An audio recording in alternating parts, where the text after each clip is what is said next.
Hi guys, this is Melanie. I'm going to read from Zechariah chapter 14. Behold, the day of the Lord is coming, and your spoil will be divided in your midst. For I will gather all the nations to battle against Jerusalem. The city shall be taken, the houses rifled, and the women ravished. Half of the city shall go into captivity, but the remnant of the people shall not be cut off from the city. Then the Lord will go forth and fight against those nations, as he fights in the day of battle, and in the day his feet will stand on the Mount of Olives, which faces Jerusalem on the east.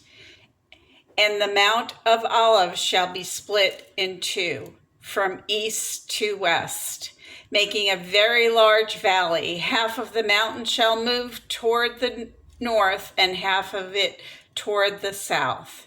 Then you shall flee through my mountain valley, for the mountain valley shall reach to Azal. Yes, you shall flee as you fled from the earthquake in the days of Uzziah, the king of Judah.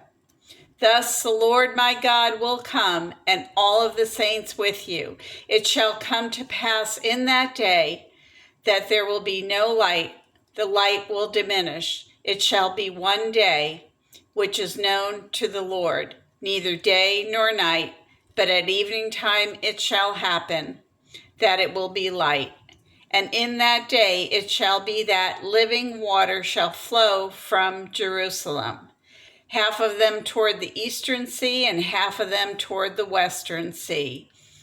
In both summer and winter it shall occur. And the Lord shall be the king over all the earth. And in that day it shall be the Lord is one, and his name one. All the land shall be turned into a plain from Geba to Rimmon, south of Jerusalem.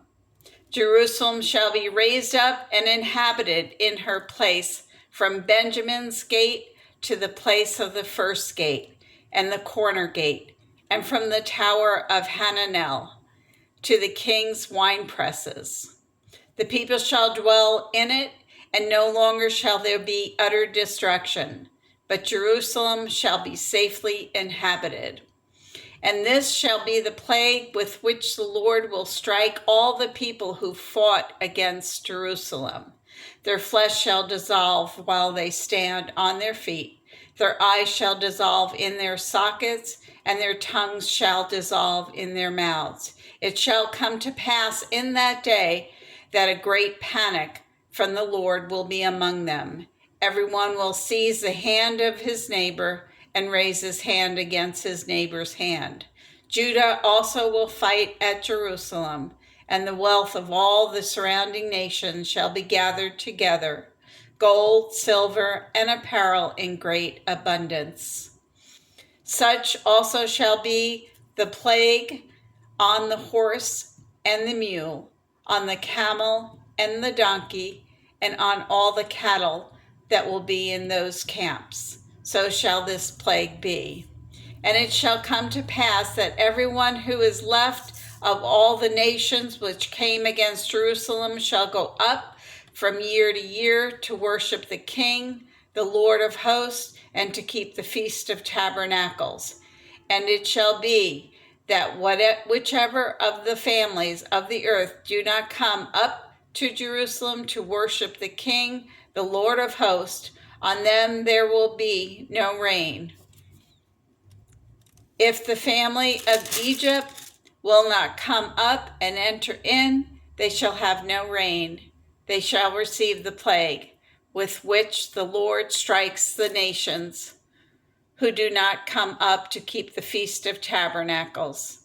This shall be the punishment of Egypt, the punishment of all the nations that do not come up to keep the Feast of Tabernacles. In that day, holiness to the Lord shall be engraved on the bells of the horses.